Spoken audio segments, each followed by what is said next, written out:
All right, welcome back, everyone. Today we're diving into quite a story from Reddit. It's got layers. Oh, yeah. This one's a bit of a roller coaster. It involves a relationship, an ex, a kid, charities, and, well, the police. Right. So the basics. We have this 21-year-old woman. Let's call her OOP, original poster. She's worried because her boyfriend, who's 25, seems maybe too attached to his ex-girlfriend's little daughter. The kid's 4. And, at first glance, you hear that and think, okay, maybe that's sweet. Like, here's a guy who cares about a kid, even one that isn't biologically his. Totally. And it kind of fit his image, apparently. He was known for being involved in children's charities, doing good deeds, that sort of thing. Which paints a picture, doesn't it? A really positive one. You think, wow, this guy's got a big heart. Exactly. Oh. OP thought so too initially. He organized this Christmas gift drive for an orphanage, and the kids weren't asking for like PlayStations. They needed shoes, blankets, basic stuff. That hits differently, really shows you the need out there and paints him as someone empathetic. For sure. But then Hmm. things started to feel a bit off for OP. The level of involvement with this 4-year-old girl just seemed, well, intense Yeah, intense is a good word. We're talking nightly phone calls where he'd sing her to sleep. every night, Mm-hmm. And attending all her doctor's appointments. which is a commitment. And then the kid breaks her arm. He spends the entire day at the hospital with her and the ex. And the final straw, maybe, his phone wallpaper was a picture of the little girl with her cast on. Okay, yeah. See, that combination of things, it starts to feel less like supportive friend of the family and more like something else. Right. So OP's falling for this guy, but she's starting to feel like, am I playing second fiddle to a 4-year-old? It's a weird spot to be in. Totally understandable. And naturally, she starts wondering, is he still hung up on the ex? Is this whole kid thing just a way to stay connected to her? Those questions would definitely pop into your head, wouldn't they? Yeah. It blurs the lines between his past and his present with her. Exactly.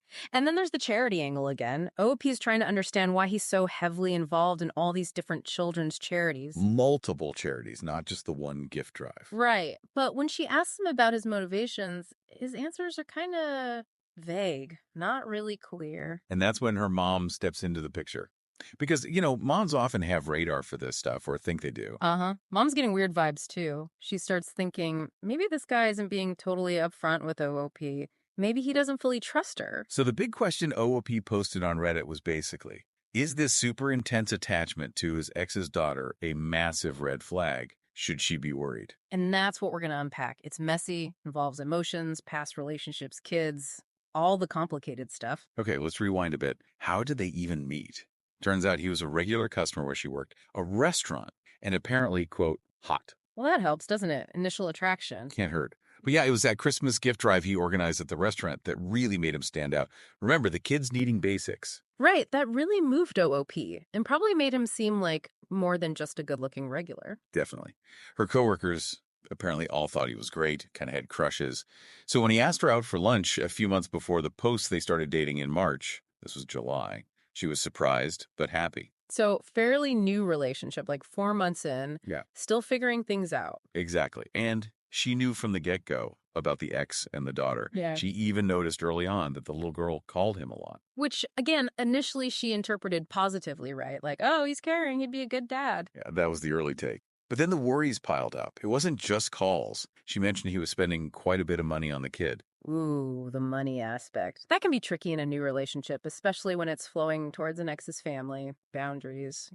For sure. And his reaction when the girl's name came up, OOP called it mushy, like overly sentimental. Yeah, that would probably ping some insecurity radars. Makes you wonder about the nature of his feelings. Is it just platonic care or more. And we have to circle back to those specific examples because they really paint the picture. The nightly lullabies, every doctor visit, the all-day hospital stay, the phone wallpaper. It's a pattern of deep, consistent involvement, more like a co-parent than just an old family friend. Which led OP to feel like, yeah, second fiddle. She admitted struggling with jealousy. And honestly, who could blame her? It's a tough situation, feeling like you're competing for your partner's primary emotional focus. Okay, let's pivot to the charity stuff again. She kept asking him, why so much dedication? It wasn't just one charity, it was 3. Right, 3 distinct ones. And his answers were fuzzy at first. But she did get more details later, in a comment apparently. Charity number 1, the orphanage gift drive. That was inspired by a college girlfriend who studied something related to the orphanage. Okay, so a connection to a past relationship. They broke up but stayed friends, and he kept the tradition going. Interesting, right? Maintaining ties. Yeah. Then Charity 2, he read in the paper about a local school needing band instruments, so he just donated a bunch of money. Wow. Just like that. Yep. And now he's friends with the band teachers, goes to their competitions, seems genuinely invested. Okay.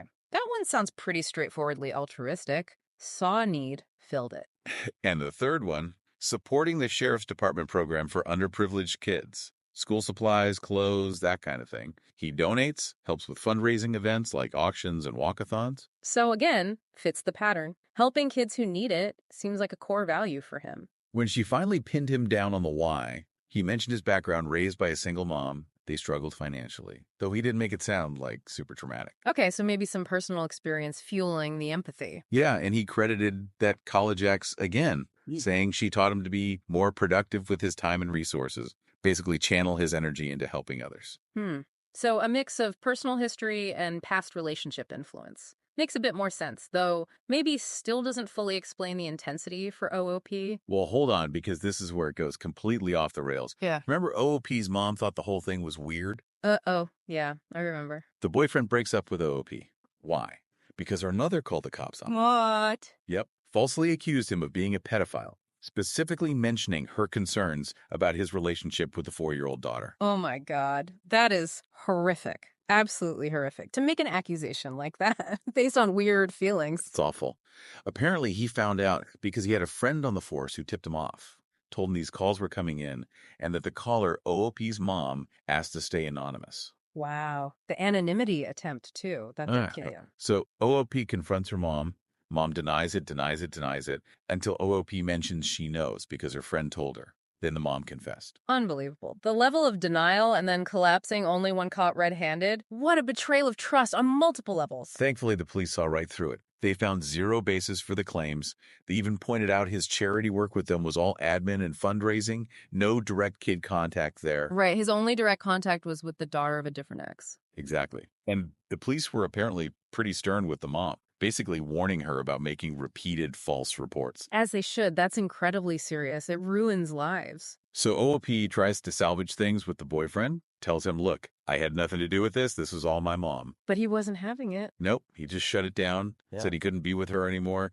She felt totally blindsided, like, how is this my fault? You can see his perspective, though, can't you? Even if OP didn't make the call, her doubts and discussions with her mom clearly fueled the fire. And who wants to be connected to someone whose family would do something that malignant? Yeah, the toxicity level's off the charts. Yeah. You'd want to run far away.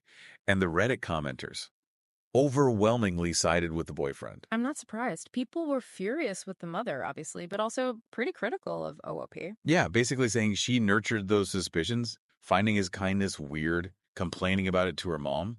It laid the groundwork. Instead of maybe communicating directly with him about boundaries or time commitments, it festered into suspicion and then this disaster. People really highlighted his good qualities, generous, kind, actually making a difference, and then contrasted that with the mother's attempt to destroy him. The juxtaposition is jarring. It really makes the mom's actions seem even worse. And lots of commenters felt the boyfriend was right to break it off. Get away from the collateral damage, as they put it. Escape the toxic family dynamic. It's self-preservation at that point, isn't it? You can't build a healthy relationship on that kind of foundation, especially with that kind of external threat looming. People also pointed out, look, he'd been in this kid's life since she was 1. He was basically a father figure to her. That's a really important piece of context. It wasn't just some casual acquaintance. He had a significant long-term bond with the child. You don't just switch that off. Right. His commitment was likely to the child's well-being, not just a lingering tie to the ex-girlfriend mother. Which makes OOP's interpretation feel even more rooted in her own insecurities, perhaps. Some commenters even flipped it, saying OOP finding it weird that he was friendly with exes was maybe a red flag about her, suggesting immaturity or potentially unhealthy views on relationships. That's an interesting take. Is it always weird to be on good terms with people you used to date, especially when kids are involved? Maybe not. Maybe it's mature. Yeah, there was speculation about her motives, too. Was it just jealousy, insecurity, and inability to grasp genuine altruism? Maybe she was more of a taker and couldn't understand his giver nature. All plausible interpretations based on her reactions. It seemed like his generosity, both with the child and the charities, was something she fundamentally distrusted or couldn't comprehend. And while people acknowledged, yeah, his schedule with the ex and daughter sounded demanding. Which is a valid relationship discussion point. Time, boundaries, priorities. Right. But the consensus was that OOP's focus on suspicion, calling his charity work weird, questioning his motives with the kid, that was the real problem that snowballed. It shifted from a potentially resolvable relationship issue about time management into an issue of fundamental distrust and, ultimately, defamation. The final verdict from many online: boyfriend dodged a massive bullet. And OP's own dad apparently commented something like, "Welcome to the party that is life alongside your mother." Woo, that says a lot, doesn't it? Suggests this wasn't exactly out of character for the mom. Yeah, really paints a picture of the family dynamics OOP grew up with. So Yeah. wrapping this wild ride up, It really seems like OOP's insecurities and maybe a lack of understanding about his commitments got tangled up with her mother's